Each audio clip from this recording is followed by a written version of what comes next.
Boa noite, bem-vindo a mais uma reunião do grupo de doenças raras da imunidade, hoje com a ilustre presença das meninas só meninas, realmente, da geriatria, e nosso convidado, o Dr. Paulo Serrano, que é neurologista da Unifesp, e a gente vai falar de um tema super importante, de novo, hoje, que é sobre amiloidose TTR, que, além de ter as manifestações clássicas, no idoso deve ter as manifestações, como sempre, não clássicas, de difícil reconhecimento. E é importante a gente saber, pelo menos, como é que funciona, como é que faz diagnóstico. Saber que aqui dentro do hospital a gente também tem o Dr. Marcelo Paiva, que é a nossa referência na cardiologia dentro de amiloidose cardíaca. Tem o pessoal da Neuro também, do grupo do Rafael Paternò, que também é o nosso ponto de referência da neurologia de amiloidose TT, amiloidose em geral, né, doenças raras em geral, e também a gente tem o grupo de genética do próprio hospital. Da DASA Genômica, a gente tem o grupo da DASA Genômica dentro do hospital, que no momento é a doutora Mariana. Então, se precisar de solicitação de exames genéticos, se precisar de auxílio, como, de onde, de que jeito, com quem fazer, a gente também tem a Mariana, e também tem a enfermagem que faz essa parte de concierge também entre solicitação da gente com o convênio. Então, espero que todo mundo aproveite bastante. A Luísa, que é quem visita a gente, não está aqui, está presa. Luísa está no Canadá. Luísa está presa no trânsito nesse momento, mas espero que a gente aproveite bastante, tá bom? Obrigadão. Muito obrigado. Boa noite, gente. Eu sou o Paulo Serrano. Para quem não me conhece, eu sou médico neurologista. Eu me formei no Rio de Janeiro, me formei na FRJ, mas vim aqui para São Paulo fazer especialização em doenças neuromusculares e por aqui acabei ficando e acabei me apaixonando por esse tema, que eu sempre gosto muito de falar, fico muito feliz. E é um tema que me encantou justamente pelo que a gente está fazendo hoje. A gente consegue conversar neurologista com geriatra, neurologista com cardiologista, neurologista com nefrologista, e a gente lembra, né, do que a gente é médico, a gente se especializou numa área, mas o paciente é um só, então é sempre muito bom. Opa, claro, por favor.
Opa, então, dando início à aula, né, eu não tenho nenhum conflito de interesse para essa apresentação, e eu gosto sempre de começar essa aula com alguns conceitos iniciais que eles vão ter importância ao longo da aula toda. Lembrar que a amiloidose hereditária hipotireoidismo é uma doença hereditária, ela é autossômica dominante, que vai resultar na formação de proteína aberrante e consequente depósito em diversos tecidos. E com isso a gente já tem um conceito fundamental, ela é uma doença multissistêmica, diversos sistemas vão ser acometidos. Ela certamente é rara, mas é subdiagnosticada.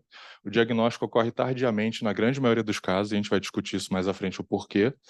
E ela é importante pensar porque ela apresenta um tratamento específico. É diferente das outras neuropatias, diferente das outras cardiopatias, diferente das outras nefropatias, tá? E eu gosto sempre de trazer um pouco a história da doença. Lá em 1952, esse médico, Corino de Andrade, que era um neurologista lá do Hospital Santo Antônio de Porto, ele publicou na BREM 74 casos de uma doença que era conhecida pelo pessoal da religião da Póvia de Varzimha como mal dos pezinhos, que é um local onde tinha bastante pescador, que tinha que caminhar na areia, e eles começaram a ver naquela região que os pescadores caíam mais, estavam ficando mais magros, mais fracos, e eles viam que o andar era diferente, por isso que eles deram esse nome, mal dos pezinhos. E na época já se observou que essa doença ela tinha uma natureza multissistêmica naquela região. Esses pacientes que ele arquivou para publicar, todos tinham tido algum diagnóstico diferencial por várias especialidades, intestino irritável, seringomielite, cardiopatia hipertensiva, entre outros, e não amiloidose hereditária, tá? E no histopatológico confirmou uma característica da doença, que é o depósito de proteína amiloide em diversos órgãos, como mostra essa tabelinha do lado, no caso 1 e no caso 2. A gente vê que tem acometimento na aorta, no coração, no intestino, no rim, no pâncreas, no nervo periférico, tá? E essa frase é retirada do artigo dele, lá em 1952, que ele fala, abre aspas, estamos lidando com uma doença de interesse dos clínicos, dos patologistas e dos agentes de saúde pública, porque naquele momento ele já notou que naquela região era uma doença endêmica. Isso é um parágrafo do artigo dele, né, falando dos pescadores, que antes eram fortes, robustos, e com o passar do tempo foram ficando magros, fracos, e andando mais devagar, tendo que levantar muito mais o joelho para conseguir andar na areia. Bom, entrando agora direto na amiloidose hereditária, né? Primeiro, o que seria a amiloidose? A amiloidose é um grupo heterogêneo de doenças patologicamente caracterizadas por uma agregação de proteína amiloide em diversos tecidos, tá? E a amiloide é uma concentração de proteico fibrilar que ele tem a característica de ser identificado por birefringência quando corado no vermelho do Congo ou pelo polarizado. Vou mostrar umas imagens.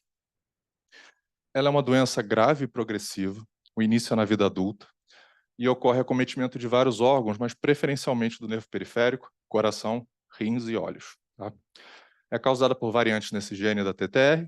Atualmente a gente sabe que tem em torno de 140 variantes registradas, mas para a gente a mais frequente é a Val30-MET.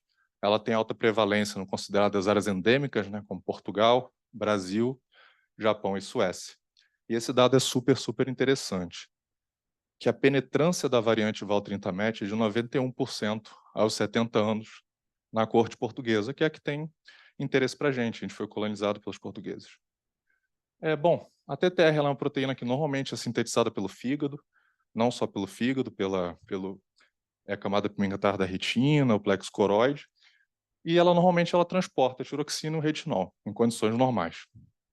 Porém, quando a gente tem a variante, essa proteína ela não se forma adequadamente, forma as fibrilas amiloides que vão se depositar em vários tecidos, como no nervo periférico, no coração. Essa é uma imagem de microscopia eletrônica, mostrando já ali, desde o começo, a disrupção da barreira hematonervosa, no final ali já as fibrilas amiloides e já destruindo, causando uma atrofia das células de Schwann. No fígado, a gente vai focar na imagem da letra B, né? Também ocorre essa produção de TTR anômala, que vai se depositar entre o miocárdio, causando a miocardiopatia. Um sistema que é muito afetado nessa doença é o sistema nervoso autônomo. Ele, em 75% dos casos, é o primeiro sintoma que esses pacientes vão ter. E, às vezes, são sintomas muito comuns, como, por exemplo, constipação, diarreia, hipotensão ortostática, disfunção erétil no homem, a mulher ela acaba tendo dispareunia, secura vaginal, tá? E muitos acabam ficando com diagnóstico de síndrome do intestino irritável justamente por essa condição. Esse é um mapa de um artigo recente, mostrando qual seria as zonas endêmicas para a TTR no mundo. A gente pode ver que o Brasil, parte da Europa, ali Portugal, Espanha, França e o Japão, a principal seria a Val30-MET, mas o Brasil teve muita escravidão. E a gente vê na África que a Val122 isoleucina é muito presente. Então a gente acaba tendo bastante caso de Val122 isoleucina aqui no Brasil também. Ela é uma doença multissistêmica, eu queria frisar isso várias vezes. A gente pode ter a polineuropatia amiloidótica, que pode ser sensitiva, desautonômica, com quadro motor. A cardiopatia amiloide, que normalmente tem a fração de ejeção preservada, essa é uma grande pista, mas pode ter também precocemente bloqueio atrioventricular de primeiro grau, outras arritmias. A desautonomia, hipotensão postural, hipotonia de bexiga, disfunção erétil. Os sintomas gastrointestinais também são desautonômicos pelo sistema nervoso entérico. Então, esses pacientes, se não forem tratados, eles têm muita perda de peso. Os pacientes com doença avançada dos artigos antigos pareciam até pacientes com doença neurônio motor, bem acometido, atrofia de língua. Túnel do carpo é outra dica importante. E na B, a gente tem um espectro, que é didaticamente interessante, mas a realidade é um pouco diferente. A gente pega, por exemplo, ali a valtrintamab de início precoce. Ele põe como se o fenótipo fosse majoritariamente neuropático. Sim, pode ser no começo assim, mas esse paciente, em algum momento, ele vai virar cardiopata. Então, a gente tem que começar desde cedo já a investigar esse paciente, já ficar fazendo rastreio cardiológico. E o mesmo acontece com as variantes que são ditas majoritariamente cardiopatas, como, por exemplo, a Val 122 isolecina. A gente tem diversos pacientes no ambulatório que têm um fenótipo puramente neuropata e até o momento eles não têm nada cardiopático. Mas isso no futuro provavelmente vai se abrir, tá? Os 4 principais grupos acometidos, o cardiológico, o músculo esquelético, sempre uma pista muito importante, isso pode preceder anos e anos e anos do acometimento do nervo ou do coração, como túnel do carpo, dor lombar, estenose de canal lombar, rotura de tendão, principalmente o do bíceps, dor e dedo em gatilho. E essa é o que a gente chama de constelação da amiloidose TTR, ou seja, é uma doença que ela afeta o coração, o rim, o fígado, o rim, o sistema nervoso autônomo, o olho e o músculo esquelético. E isso é uma coisa que é muito interessante da doença, mas é a principal armadilha da doença, que são situações que são pertinentes a várias outras condições que são muito mais comuns na nossa prática clínica do que a amiloidose TTR. Isso é um gráfico mostrando as principais características autonômicas de 8 pacientes. A gente vê que a intolerância ortostática é muito comum, mas esses pacientes raramente sincopam, eles acabam tendo tontura, mas só um paciente dessa série apresentou síncope. E aqui é um dado muito fundamental. Por quê? É uma doença hereditária. Vou pensar quando tiver uma história familiar. Se a gente for olhar ali o grupo do de início tardio, somente 48% dos pacientes da corte sueca, francesa, italiana, japonesa, americana tinham história familiar. E a gente está vendo isso hoje em diversas doenças genéticas, onde acontece um quadro de novo da doença. E esse é um artigo agora, de 2023, da Neurology, que ele fala que a maioria dos pacientes com valtrintamab, Val 122 isolecina, foram diagnosticados nessa corte, né, de pacientes de início tardio com mutação de novo. Então, eles frisam que é a importância de você sempre pensar nessa doença, mesmo que não tenha uma história familiar. Então, alto índice de suspeição é sempre necessário para essa condição. Ela é negligenciada e diagnosticada erroneamente diversas vezes. Eu brinco aqui que é muito fácil a gente ter um travesseiro fácil para dormir. Ah, é um diabético com doença do nervo, vira polineuropatia diabética. É a principal causa de polineuropatia, a gente sabe disso, mas tem que ver se é coerente com o quadro clínico. Eu vou discutir algumas diferenças daqui a pouco. Os sintomas são heterogêneos, não específicos, e que podem ocorrer em diversas outras etiologias consideradas muito mais comuns, como, por exemplo, aqui, a polineuropatia sensitiva motor axonal crônica, diabetes, neuropatias tóxicas e carenciais, polineuropatia por gamopatia monoclonal, hanseníase, neuropatia por doença inflamatória intestinal. Já no caso de doença cardiovascular, a cardiomiopatia hipertensiva, estenose de aorta, cardiomiopatia hipertrófica. Então, a gente precisa sempre ter essa doença em mente. A gente sabe que quanto mais cedo a gente começar o tratamento, esses pacientes eles têm um melhor prognóstico e melhor qualidade de vida.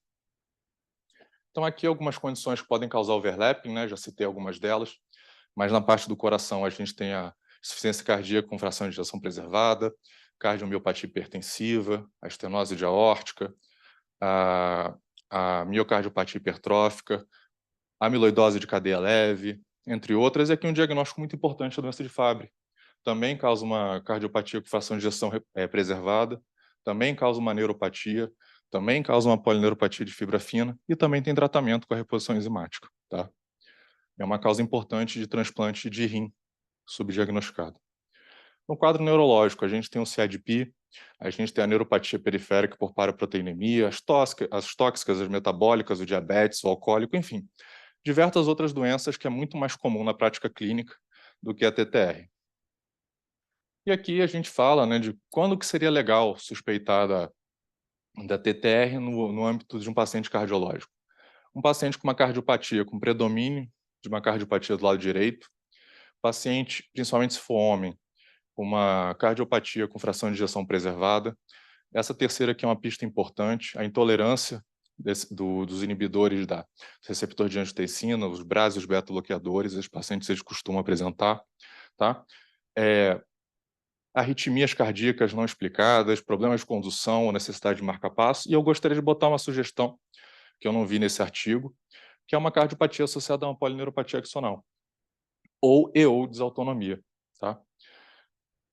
Esse foi um artigo recente também, um Discovery, foi um estudo de 2020, com 1.007 pacientes com cardiopatia, onde 8% apresentava a variante do TTR. A mais comum desse estudo foi a Val 122 isoleucina, e teve 21 meses de atraso do início da insuficiência cardíaca até pensarem em TTR nesse caso. E eu brinco que 80% do artigo é o nome. Se o artigo ele tem um bom nome, você acaba lendo, e esse artigo é sensacional, o nome dele, que ele fala amiloidose cardíaca, subestimada, pouco apreciada e tratável. E é a maior verdade sobre essa doença.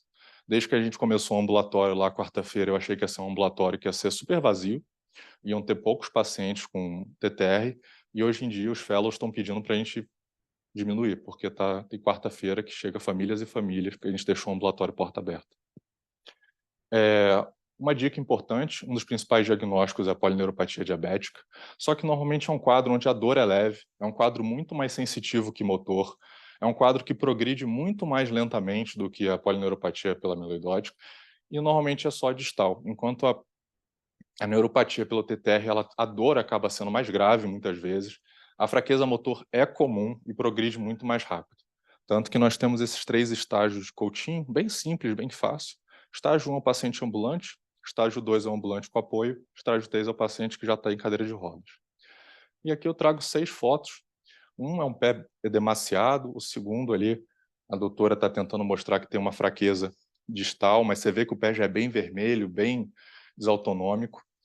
Na figura, a terceira figura ali, a mão atrofiada, parece bem atrofiada. E essa foto é já com um dedo amputado e um mal perfurante plantar. Isso aqui seria muito fácil confundir com um pé diabético. A outra foto está de luva, porque essa senhora ela tinha muita desestesia. Qualquer coisa que tocava na mão dela, ela sentia uma sensação muito ruim. Então ela andava sempre de luva. E a figura G, um pé totalmente desautonômico, vermelho, e um outro pé já amputado, mostrando que essa doença ela pode realmente confundir com diabetes. Acometimento ocular também é comum, já é descrito desde o artigo original, lá de 1954, com essa pupila serrilhada que o Corino de Andrade achou, mas o mais comum seria opacidade vítrea, glaucoma, como a gente pode ver nessa imagem, antes e depois da cirurgia do paciente. Outra coisa que fala muito a favor é a ruptura do tendão bicipital. Tem um nome, é chamado de sinal do Popeye, parece mesmo, né? Fica o bíceps saltadinho, mas pela ruptura do tendão. E aqui é muito fácil pensar em amiloidose por TTR. Isso aqui não foi uma coisa que eu criei, isso está em diversos artigos, como eu vou mostrar, que é a regra do I+1. Então você pega, por exemplo, uma polineuropatia sensitiva motor idiopática, e mais um, seja história familiar, seja perda de peso não explicada, seja uma cardiomiopatia hipertrófica, desautonomia, estenose de canal, túnel do carpo, opacidade cristalina ou alteração renal, você já deve investigar a amiloidose hereditária. Se você tem um quadro atípico, você suspeitou um CADP, um quadro rapidamente progressivo, mais um, você também tem que pensar em amiloidose hereditária por transferritina. Isso não é só da neurologia, isso da cardiologia também tem a regra do mais um. Você tem uma insuficiência cardíaca com fração de ejeção preservada, e mais um desses sintomas, você já estaria indicado de procurar amiloidose hereditária, como, por exemplo, túnel do carpo, estenose de canal, uma neuropatia progressiva, uma fraqueza muscular progressiva, ou sintoma desautonômico. Você deveria fazer o rastreio. E eu fiquei muito surpreso, que eu achei até na ortopedia e da reumatologia a regra do mais um, que é um paciente masculino ou feminino, com idade avançada, ou que tenha túnel do carpo, tenha problema do manguito rotador, dedo em gatilho, mais uma alteração cardiológica, você já poderia pensar em amiloidose hereditária por transtiritina. E como a gente investiga? A gente tem 2 formas. A gente pode detectar o depósito amiloide, ou a gente pode detectar a variante do gene. A detecção clássico é o depósito de amiloide, né, que está no nome da doença, que é fazendo a biópsia de um sítio potencialmente afetado. Aqui a gente tem o método invasivo, que é a biópsia de coração, nervo e rim, que tem uma sensibilidade, uma especificidade maior, e a gente tem o que eles chamam de método mini-invasivo, que seria a biópsia de gordura abdominal, glândula lacrimal e pele, porém com menor sensibilidade e especificidade. Em ambos os sítios de biópsia, seja do maior especificidade quanto o mini-invasivo, você precisa de pelo menos 2 amostras para fazer a análise adequada. E essa tabela ela é muito legal, porque a gente vê que a sensibilidade, quando a gente fala de uma biópsia renal e cardiológica, é muito alta, beira quase 100%. Do nervo, fica ali em torno de 80%.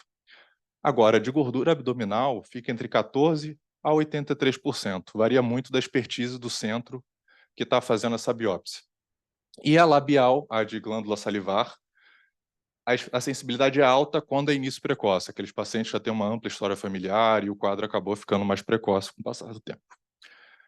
E aqui a gente tem alguns fatores limitantes. Muitas vezes precisa de mais de uma biópsia para se encontrar o depósito. Então, às vezes, a gente recebe paciente com uma biópsia falando que não é amiloidose. Não é bem assim, tá? E depende da expertise, como eu falei antes. Só que a biópsia em volta do vaso sanguíneo, colorado com vermelho do Congo, e ali da birefringência luz polarizada com o verde maçã, bem característico. Interessante, a figura A mostra ali já os aglomerados amiloides, quando corado no vermelho do Congo fica bonitinho, vermelhinho. E ali seria um paciente com uma neuropatia amiloide em estágio precoce, onde o sinal da seta mostra já o acúmulo de proteína morfa, e com um estágio tardio já mostra que se acumulou muito mais, destruindo o nervo periférico. Como eu falei, a gente pode usar hoje métodos menos invasivos para tentar detectar que está tendo alguma alteração, e às vezes até usar essas imagens como possível para guiar a biópsia. Aqui é uma ressonância de nervo periférico, mostrando a bifurcação do nervo ciático. O A é um paciente normal, assintomático, que não tem a doença.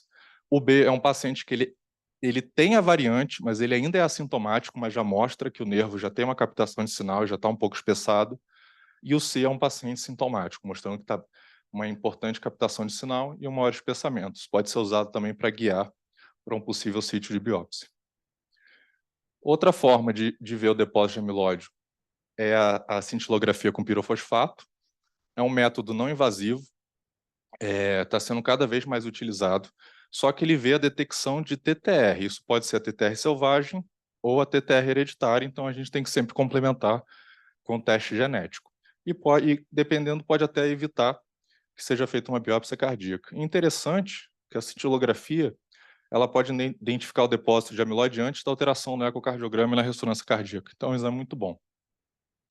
Esse é um estudo da American Heart Association, falando da cintilografia com pirofosfato, que consegue até diferenciar a amiloidose hereditária da amiloidose de cadeia leve. E no A, a gente tem um paciente normal, onde a gente consegue ver ali a captação é muito mais óssea do que cardíaca, e embaixo a gente vê que a captação cardíaca fica maior do que a captação óssea. Esse esqueminha é muito bom para explicar, que a gente consegue graduar de 0 a 3. 0 é a captação mais óssea, 1 começa a ter um pouquinho de captação cardíaca, mas a óssea ainda é maior, e a 2 e a 3, que já seria sugestivo de TTR, a captação cardiológica é maior do que a captação óssea.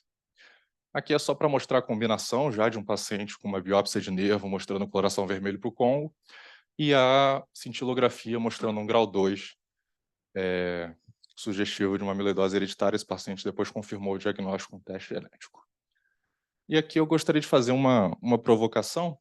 A gente tem, então, um fluxograma da cardiologia à esquerda e um fluxograma da clínica Mayo à direita. Vamos focar primeiro no fluxograma da esquerda. Então, você tem um paciente que tem uma clínica sugestiva de uma amiloidose cardíaca, você fez a cintilografia.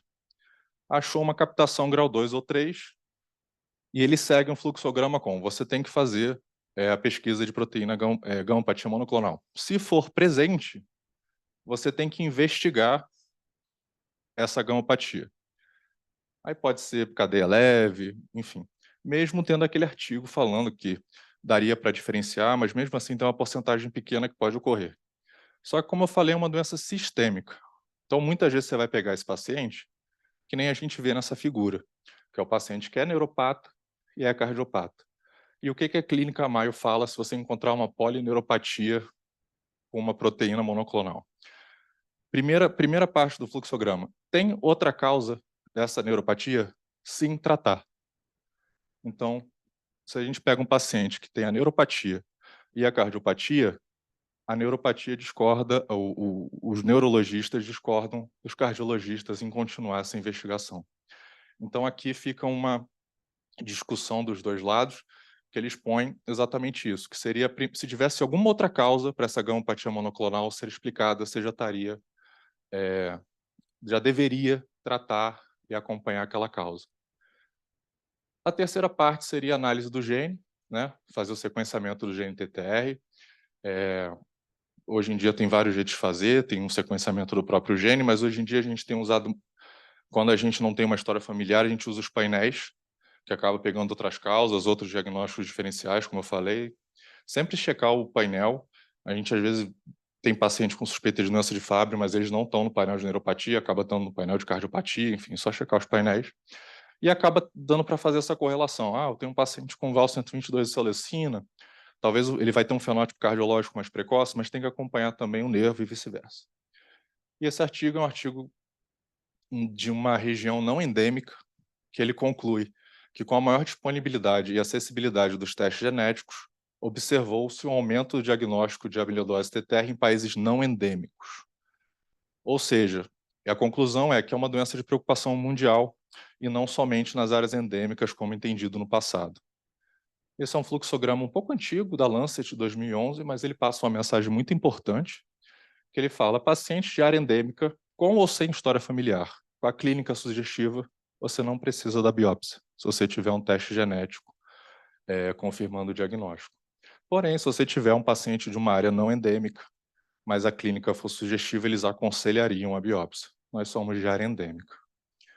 Então, você tem a clínica, você suspeita de uma polineuropatia amiloidótica, você confirma o diagnóstico pelo sequenciamento do gene, se vier uma variante de significado incerto, alguma coisa que gere dúvida, você faça a biópsia, veja se encontra o depósito amiloide. Lembrar que muitas vezes a biópsia tem que ser realizada várias vezes até que você encontre esse depósito, e fazer o follow-up correto desses pacientes, de 6 em 6 meses, se for um caso mais grave, de 3 em 3 meses.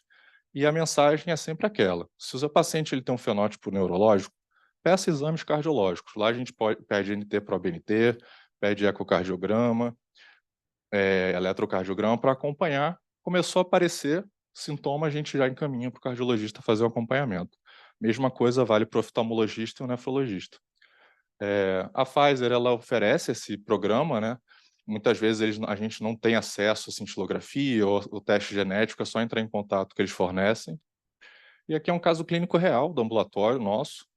É um caso clínico simples, mas ele é bem emblemático, que é um homem masculino de 71 anos, morador de Santos, São Paulo. Ele veio com a queixa principal de fraqueza em pernas com episódios de queda. Há 2 anos ele notou parestesia em pés de forma simétrica e que eram piores durante a noite. Há 1 ano, tropeços frequentes e alguns episódios de queda. Atualmente ferido nos pés e dedos, não sabendo quando ocorreu, e afirma que o quadro está progredindo. De interrogatório complementar, ele tem tontura frequente ao levantar-se, constipação, disfunção erétil e perda de peso não planejada, mas ele não sabia quantificar na primeira consulta. Ele tem diabetes tipo 2, a glicada dele, vou mostrar à frente. Ele tinha essa história familiar, de pai e irmãos falecidos, um diagnóstico de doença de Chagas, sendo que a família dele era de Santos. Isso chamou muita atenção da gente na época. E por essa informação ele foi coletado o teste e foi encaminhado para a gente no ambulatório de Quarto.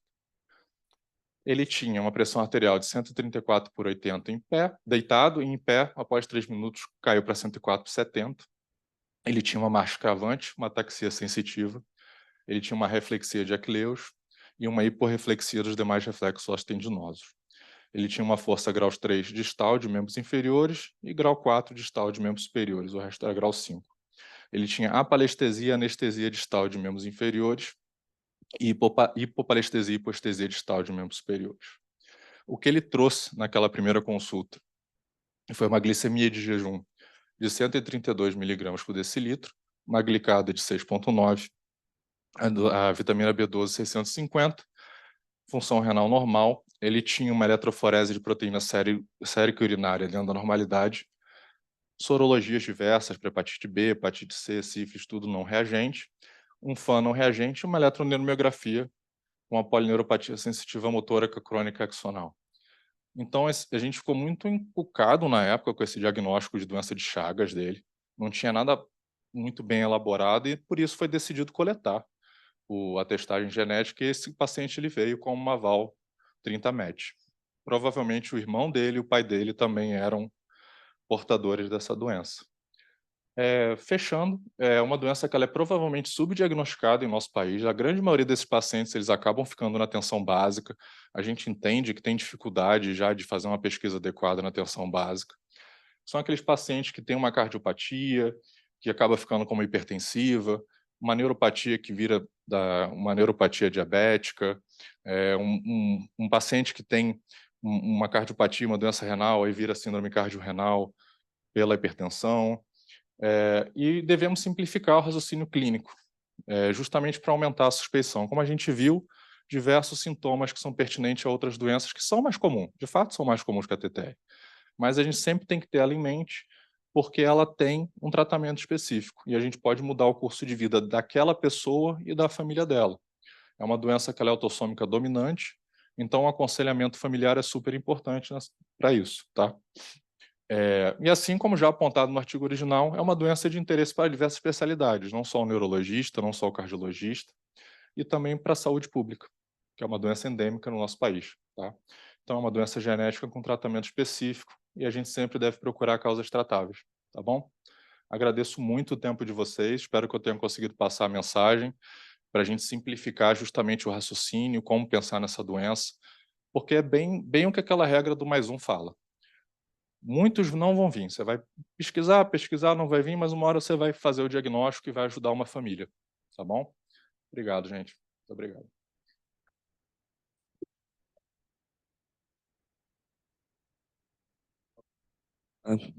Pela excelente explicação. Eu tenho só um comentário, porque Opa. eu acho que a gente ainda tem que aprender a raciocinar a amiloidose do ponto de vista da clínica, porque a gente deve, desculpa que eu vou falar, mas a gente vem ainda muito induzido pela indústria farmacêutica, que a gente tem que pensar em cardíaco e neurológico, né? O que acontece antes do ponto de vista clínico, né?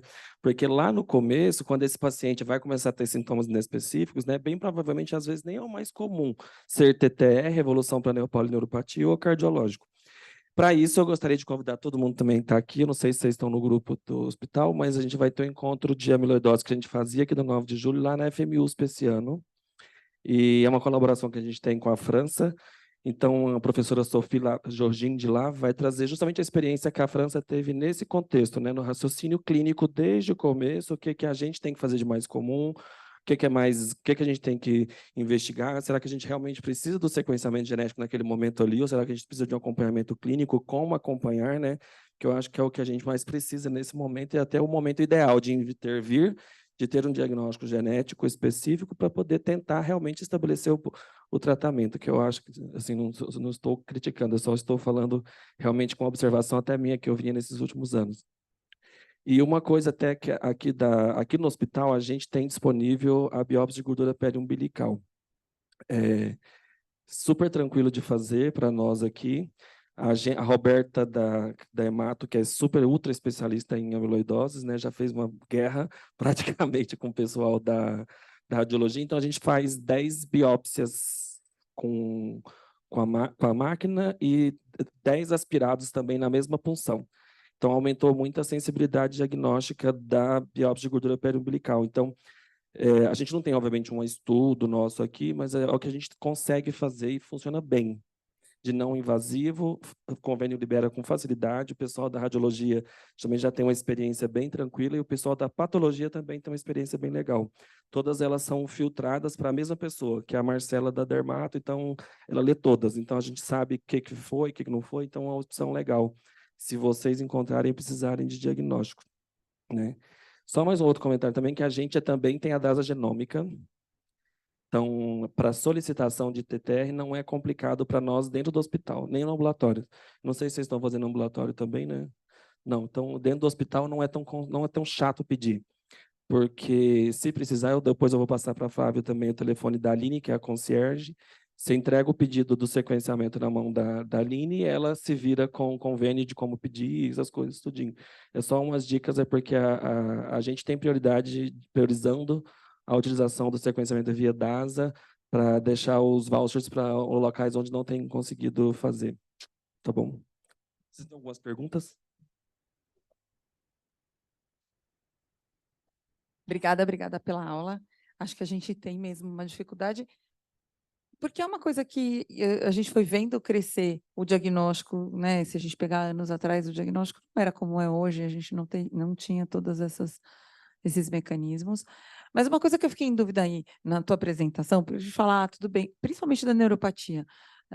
Ela parece uma neuropatia diabética, mas pelo que eu entendi, a evolução é muito mais rápida do que a gente vê numa neuropatia diabética. Quer dizer, você não tem um cara com 5 anos de história e um pé ok, por exemplo, sem alteração, só alteração de sensibilidade, por exemplo. É que, muitas vezes, o paciente que tem a polineuropatia diabética, ele fica com um sintoma sensitivo puro, por anos. Já não é normal a gente ver isso na amiloidose hereditária. O paciente ele vai começar a ter um sintoma motor de uma forma mais precoce. Sobre essa questão que você falou, é muito interessante, porque eu vivi isso. Eu me formei neurologista na FRJ, lá a gente não tinha nada de genética. A gente tinha um ambulatório do nervo com muito paciente, o chefe do ambulatório do nervo é uma pessoa maravilhosa, muito experiente, e a gente pensava muito em causa adquirida. Então, a gente sempre procurava a causa adquirida. Ele tem o quê? Ele tem uma gamopatia, ele é diabético, isso virava causa. Então, eu passei essa realidade. Vim fazer minha especialização em doença neuromuscular aqui na Unifesp. E aqui é um pensamento um pouco diferente. E no começo eu fui muito relutante a esse pensamento. Eu falei, como assim eu vou... Porque o ambulatório tinha muita facilidade de fazer teste genético. Então, como assim eu já vou pedir um teste genético? Eu não tenho nem o rastreio, como é que eu vou fazer? E eu fui vendo certas coisas acontecerem. Como, por exemplo, eu fui estudar, fui me aprofundar na área que eu me especializei, e eu vi que, por exemplo, nós, aqui os países subdesenvolvidos, em geral, a gente tem muito mais diagnóstico de polineuropatia diabética do que os países desenvolvidos. É porque eles não têm tanto agente que supradiagnostica polineuropatia diabética, enquanto eles lá já tinham capacidade de ficar fazendo teste genético. E a gente está vivendo uma área da neuromuscular muito interessante. A gente está começando a ter tratamento para diversas doenças. Fabry, TTR, porfiria, esclerose lateral amiotrófica, agora o Tofersen foi aprovado. O neuropata do Queen Square, ele percebeu que 40% do ambulatório dele que tinha diagnóstico de polineuropatia diabética, na verdade tinha deficiência do gene da SORD1, que é uma causa tratável. Então agora a gente está vivendo aquela parte que os 45% das neuropatias axonais que não tinham diagnóstico estão caindo. Agora, dependendo da série, é 15%, 20%, justamente por causa daquele artigo da Current Opinion que eu botei. Agora, com essa facilidade de testar, a gente está conseguindo achar cada vez mais causas genéticas, e a gente está aprendendo que não precisa ter uma história familiar, que nem eu mostrei naquele artigo da Neurology. A maioria das TTRs de início tardio não tinha história familiar. Então, assim, a gente começa a ter esse pensamento. Teve um outro artigo agora, que saiu há 2 meses atrás, que não é de amiloidose, mas era um artigo de 1.500 pacientes com paraparesia espástica hereditária, onde mais da metade não tinha história familiar. Então, a gente está se desapegando daquele pensamento que a gente tinha, de que não tem uma história familiar, é difícil ser uma doença genética. Então, a gente é um país que a gente foi colonizado por Portugal, a gente teve escravidão por muito tempo, só que a gente é uma população extremamente heterogênea. Então é muito difícil a gente conseguir implementar o que vocês fazem aqui, o que a gente faz no Unifesp, o que o pessoal da USP faz, no dia a dia de diversos pacientes da saúde básica. Então, eu gosto muito de simplificar o diagnóstico dessas doenças, porque foi o que funcionou comigo. E eu vi que é o que funciona com os fellows lá também. Porque é raro, é raro. Você vai pensar várias vezes, não vai ser, vai, mas você vai fazer o diagnóstico quando é. Então, por exemplo, no caso da neuropatia, a gente sempre faz a regra do +1. É uma polineuropatia com doença renal. O que eu penso? Fabry, TTR, hidroxaluria primária do tipo 1. Então, a gente sempre faz a investigação desses países. É uma neuropatia com uma cardiopatia. TTR, Fabry.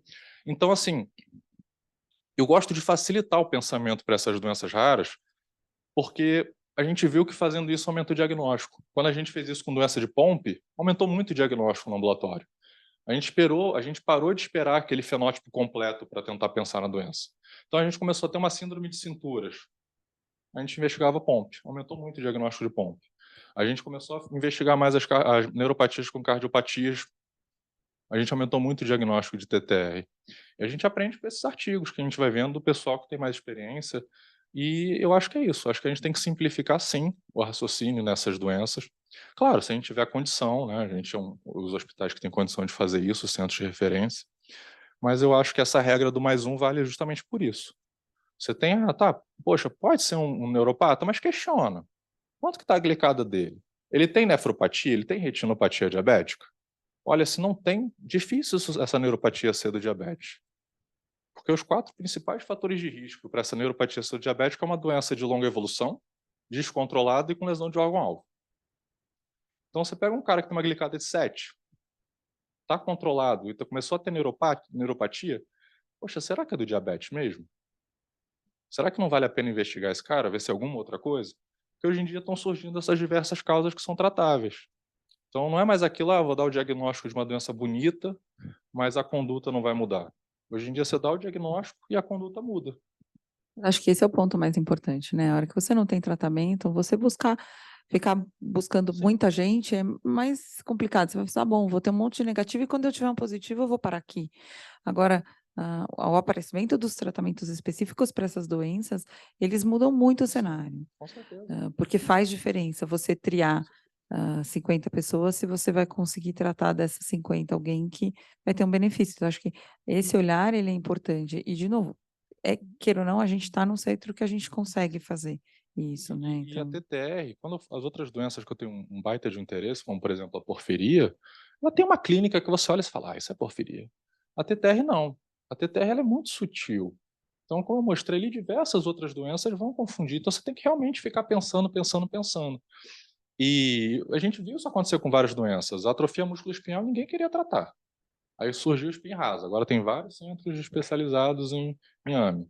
A gente vai ver isso com a esclerose lateral amiotrófica, que ninguém faz teste genético. Agora com o Tofersen, vai começar a fazer teste genético. Aí vai ter um bando de gente que vai querer tratar também.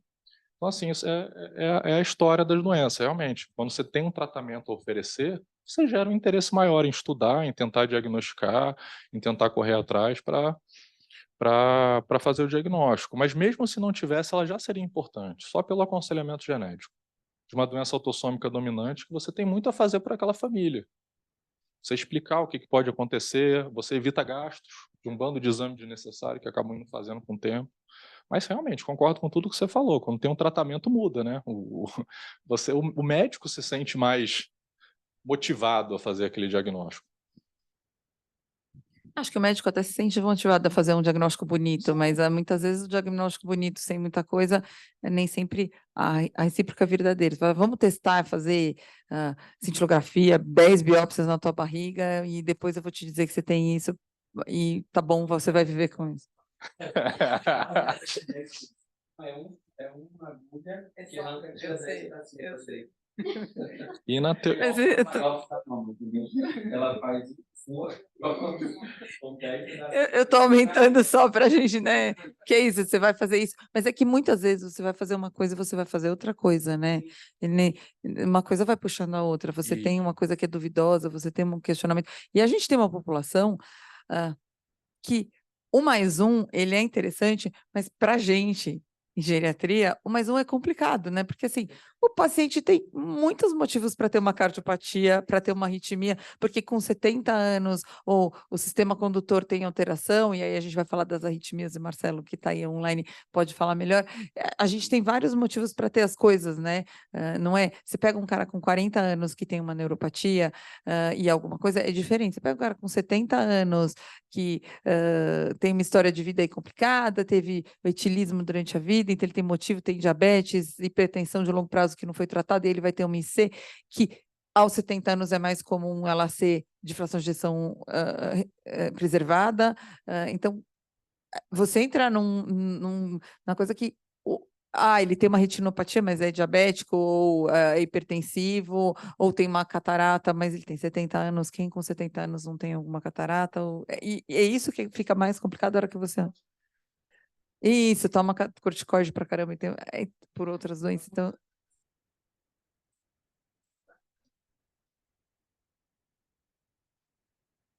Por que não considerar como arritmia quando nada bate? mas acho que tem que pensar nessa questão de quando nada bate, né? Porque, teoricamente, ainda o mais comum vai ser mais comum, mas a grande questão é que a diagnóstico... Mas o que eu acho é que o diagnóstico faz diferença, na verdade. Às vezes, o mais Também é isso. a gente tem que considerar. Não sair de longe de tudo, mas considerar que talvez possa ser.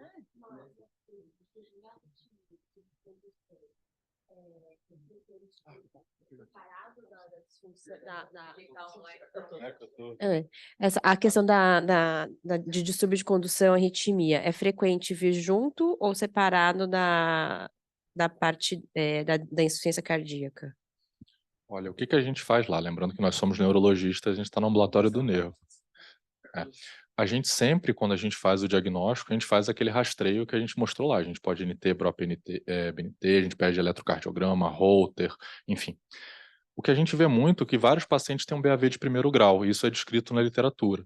Então, quando a gente já pega, ou então às vezes começa a subir NT, BNT, a gente já encaminha para um cardiologista, porque são aí já começa a fugir da nossa área, mas uma coisa que a gente notou bastante é aumento de septo. Os pacientes, às vezes, a gente, pelo laudo, a gente está lá, ecocardiograma dentro da normalidade, mas quando a gente vai ver o septo já está um pouquinho aumentado ou no limite, então essa foi uma coisa que a gente lá na nossa prática observou como uma coisa importante, está escrito na literatura, e o BAV de primeiro grau. Mas a gente sempre, toda consulta, a gente pede os exames para ficar fazendo rastreamento. Agora, essa pergunta direta, eu sei que as arritmias são muito comuns de acontecer, mas tem um cardiologista que vai saber explicar isso melhor, Porque se a gente for pensar do ponto de vista de distúrbio de condução, arritmia, disfunção nódulo sinusal, essas coisas, até para pacientes de 70 anos, a gente pega, mas assim, é muito mais os octogenários, nonogenários, quando a gente pensa alguma coisa mais para degenerativa. Como degenerativa, né? Se a gente for pensar do ponto de vista dessas outras arritmias em paciente um pouco mais jovem, 60, 70 anos, talvez seja uma coisa para a gente prestar mais atenção mesmo.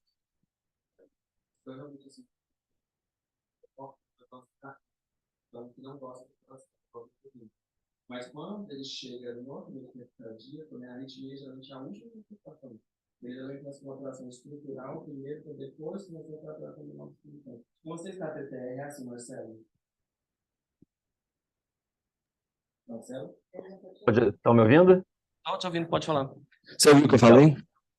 Não, você falou sem microfone, eu não conseguia. Pode falar de novo? Mas pode. Não, eu só estava falando da minha experiência das AAs para o acometimento cardíaco, que é muito raro. A gente só vê quando o paciente está em fase terminal da amiloidose já mesmo. Que geralmente o distúrbio de condução ele é muito mais tardio do que o distúrbio, a alteração mecânica, né? Da conformação mesmo cardíaca.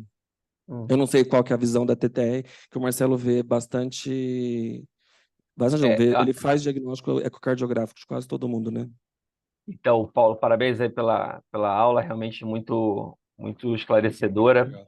Eu acho que realmente o grande intuito de uma reunião multi, que nem essa, com o Leonardo, com você, neurologista, a Flávia e o grupo da geriatria, é trazendo para a discussão o caráter multidisciplinar que a amiloidose é, né? É óbvio que quando você fala, e vou te dizer, eu faço das palavras da Flávia as mesmas dúvidas que eu tenho. É óbvio que a gente começou a pensar em amiloidose muito mais agora do que pensava antigamente. Mas daí eu me sinto ainda um pouco travado, e aí eu vou fazer uma confissão, de chegar assim, polineuropatia, mais um, igual ao teste genético para amiloidose. Eu não sei, eu realmente tenderia a excluir outras causas, como a Flávia falou, são mais prevalentes. Mas pode ser porque eu sou cardiologista, e aí eu não vejo do mesmo jeito que você vê as polineuropatias, onde você bateria o olho e falar, essa não é polineuropatia diabética. Porque essa dúvida que você tem, que é o encaminhar para o cardiologista logo na primeira, o que a gente faz é muito mais do que hipertrofia ou IC com fração de ejeção preservada mais um. Na hora que a gente olha o eco desse doente, não é só o BAV de primeiro, É o BAV de primeiro com a hipertrofia no E, com mais senha sobrecarga no eletro, é o pequeno derrame pericárdico, é a disfunção diastólica num paciente que não tem outra doença que justificasse. Ou seja, é lógico que não é mais só mais um, é mais um monte de outras coisinhas que a gente acaba fazendo o diagnóstico. E aí você está coberto de razão. Quando a gente bate o olho, você fala assim, isso é amiloidose. E pode pesquisar, a gente erra muito pouco. Eu encontrei com a colega da medicina nuclear, ela fala assim que ela nunca fez tanta cintilografia para pesquisa de amiloidose como nos últimos 2, 3 anos que o Leonardo montou esse grupo de amiloidose. Porque a gente começou a suspeitar, começou a encaminhar, né? E assim, eu estava muito ansioso, porque hoje eu atendi uma paciente no consultório e eu recebi o resultado dela, da eletroneuromiografia, polineuropatia axonal, sensitivo-motora, crônica, com túnel do carpo bilateral. Eu falei, caraca! E ela de origem portuguesa. E aí eu já estava esperando. Eu falei assim, cara, se não for, vai ser o quê? Não é diabética, essa é a minha sorte. Mas eu não fiz sorologia para luz, eu não fiz sorologia para hepatite, eu não fiz imunoeletroforese para ela. Ou seja, eu não investiguei. Mas na hora que eu faço o mais um, eu penso em amiloidose por causa da sua apresentação. Porque é justamente aquilo que você fala assim, opa, isso eu não ia pensar, mas não posso deixar de procurar daqui para frente também. Opa, muito obrigado pelos comentários, é muito legal ver. Eu queria até fazer uma pergunta. Aquela questão dos medicamentos, você pega isso na prática, deles tendo essa intolerância aos BRAs, aos IECAs, aos Não. beta-bloqueadores? Porque a gente vê muito isso na literatura, mas eu já conversei com uns 2 ou 3 cardiologistas e não foi uma coisa que eles vivenciam isso na prática clínica, né? Queria saber a sua opinião. Eu vou dizer assim, a gente lê essa anotação, mas assim, é uma lenda urbana, pelo menos na minha experiência. O que a Você é o gente terceiro que me comenta isso. o que a gente costuma verificar, e aí assim, não é uma intolerância aos BRA, aos IECAs, eles eram hipertensos e aí começam a não ser tão hipertensos, isso fato, mas aí já é uma evolução bem mais avançada, e são muito intolerantes a vasodilatadores, mas aí de uma forma geral. Opa, obrigado. E sobre a questão da investigação da neuropatia, eu acho que assim, a gente tem que investigar tudo, mas tendo em mente que existe aquela possibilidade, e a gente joga o jogo da possibilidade, né, da prevalência do que é mais comum, só que se for muito típico, né? E o que a gente vê muito na nossa prática é aquele paciente que recebe o diagnóstico de uma polineuropatia diabética, que não é típica. Evoluiu muito, tem muito quadro motor, a glicada dele está controlada, ele não tem lesão de órgão-alvo. Então, assim, poxa, os pacientes que a gente tem lá com polineuropatia diabética é aquele que é diabético ruim, tá com a glicada descontrolada, já tem lesão de órgão-alvo. Esses a gente vê, mas e mesmo assim a evolução é diferente. É aquele paciente que tem muito quadro sensitivo, o motor pode ser presente, mas não chega a ser aquele motor que com atrofia, aquele paciente com aquela marcha escarvante de livro, isso muito raro que a gente pega nos diabéticos. Mas aí eu queria te perguntar só uma coisa, desculpa, eu não vi se eu estou atrapalhando alguém. Quando você fala na pesquisa genética, e aí a gente, obviamente, está numa aula de amiloidose. Aí eu imagino que a pesquisa genética para amiloidose, mas pelo que eu entendi, existem outras doenças raras, Opa! hereditárias. Como é que eu vou referenciar um painel genético para isso? Então, o que acontece? Quando a gente tem uma doença do nervo, a gente basicamente divide, né, em desmielinizante e axonal. Desmielinizante é mais fácil, mas o axonal, ele atualmente tem até um nome que é o CIAP, né, que é a Chronic Idiopathic Axonal Polyneuropathy. Que esse termo existe porque várias dessas neuropatias axonais, elas acabavam sem diagnóstico. E hoje em dia várias continuam sem diagnóstico mesmo com painel genético. E está diminuindo esse número, né? Porque veio os painéis, aí começou a ver que vários eram Fabry, vários eram TTR, vários eram mitocondriais, como por exemplo variante da POLG. Aí agora a gente está explorando os introns, então já viu que tem o gene que dá a canvas, então isso é um grupo que ele realmente está expandindo. Só que é isso, de novo, se a TTR é rara, a gente acredita que essas outras doenças sejam muito mais raras e acabam ficando realmente limitadas a centros de especialidade. O que eu acho que vai mudar muito nos próximos anos é o SORD1, com esse estudo do médico do Queen Square, onde 40% dos polineuropatas diabéticos deles eram variantes do SORD1, que aí seria uma causa tratável, né? Repondo sorbitol. Mas, assim, isso aí é para o futuro, né? Mas, assim, a questão da TTR, da porfiria, do Fabry, que é o que a gente pesquisa muito ativa, é porque tem tratamento. A discussão, assim, a gente faz o diagnóstico e não só dá um nome bonito, a gente faz o diagnóstico e acaba tendo uma orientação terapêutica para aquelas pessoas. Então, eu acho que por isso que essas acabam tendo mais vigência do que as outras.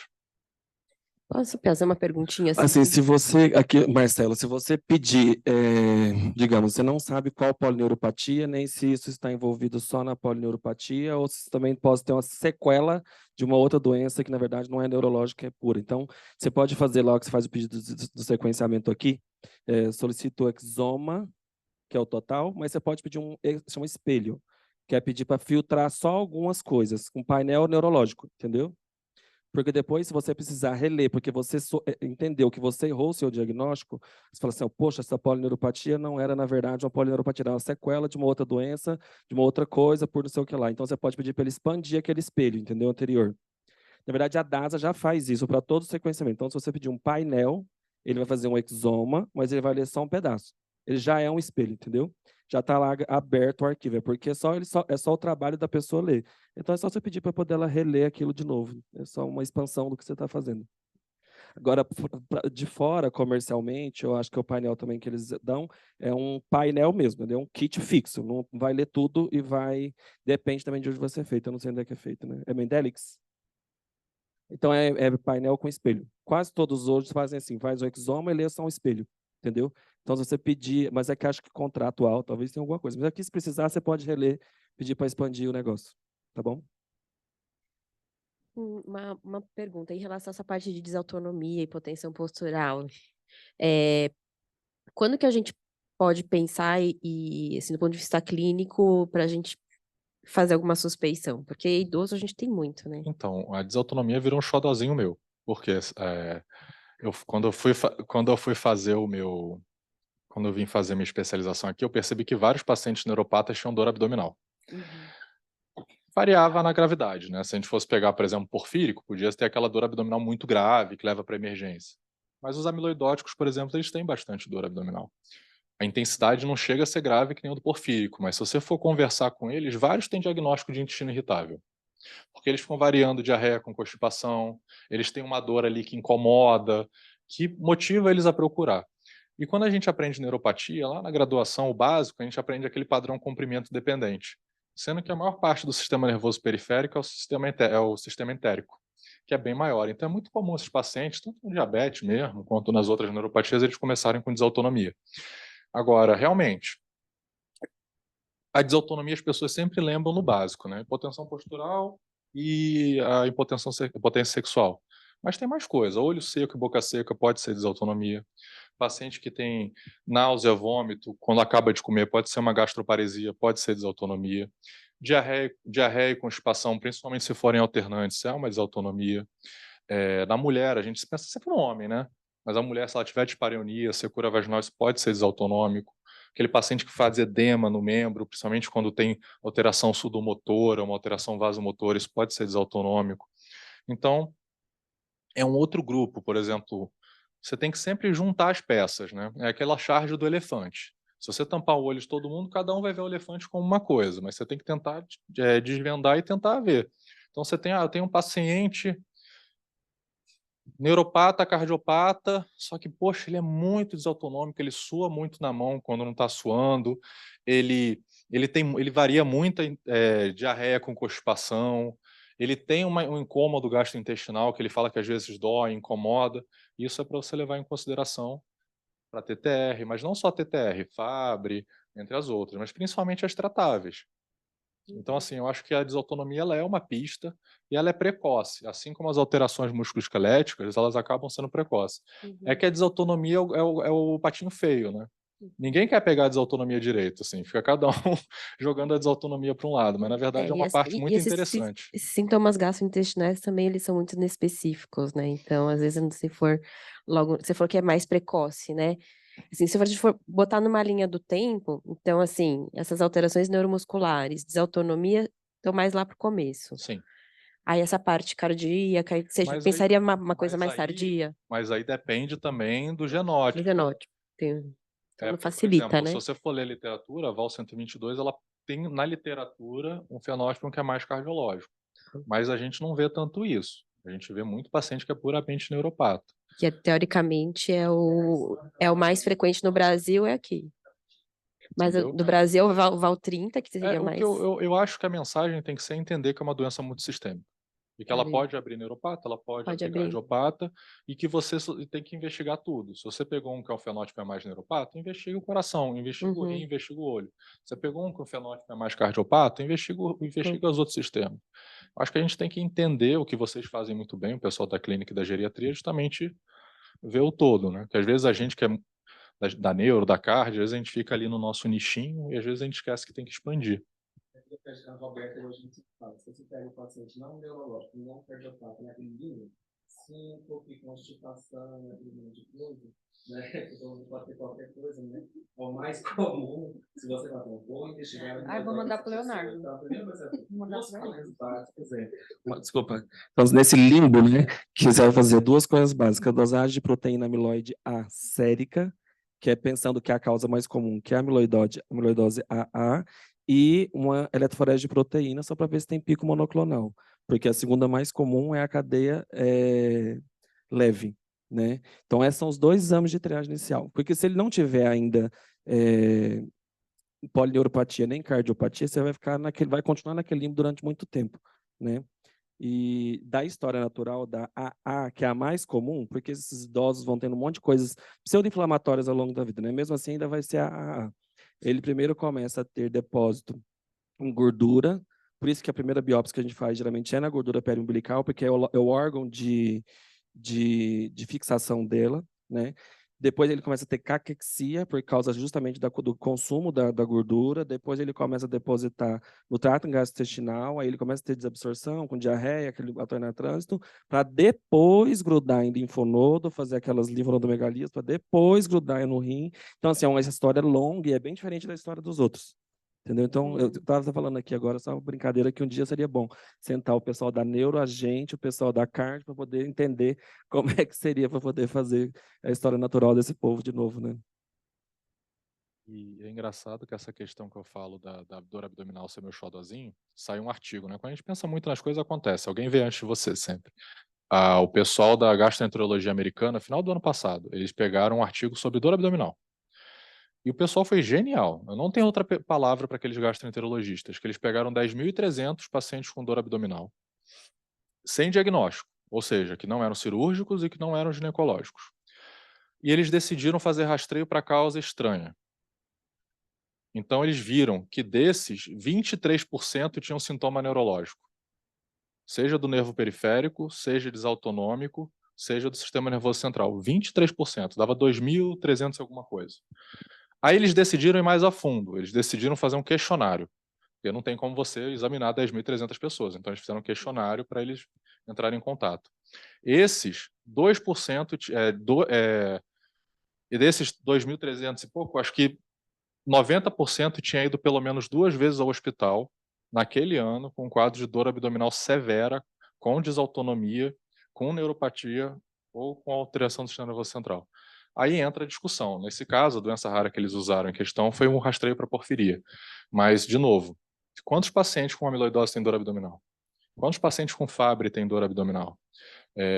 Eu estou escrevendo um trabalho que até o momento eu já achei mais de 25 causas de pacientes onde a dor abdominal é uma pista para você pensar no diagnóstico.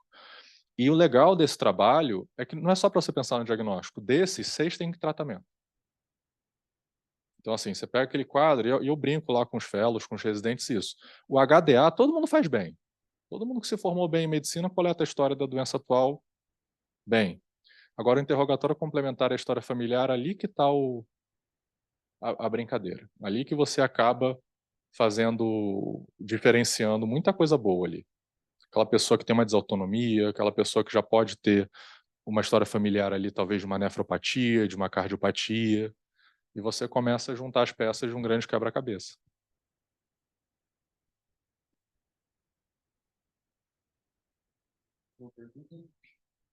Não, eu queria terminar, então, já estamos adiantados, desculpa para o rapaz. Queria agradecer novamente a Pfizer, que eu esqueci de agradecer, Luísa, que veio a pé, lá do Canadá para cá, atravessou todo o trânsito de São Paulo, obrigado por ter vindo. Obrigado às meninas por terem participado. O nosso vídeo vai ficar disponível no YouTube, todo mundo de acordo também, do hospital, tá bom? E, novamente, lembrar que, se precisar de qualquer coisa, nós temos Marcelo, Rafael, tem a gente que pode dar auxílio em qualquer coisa para vocês também. Tá bom? Obrigado, querido.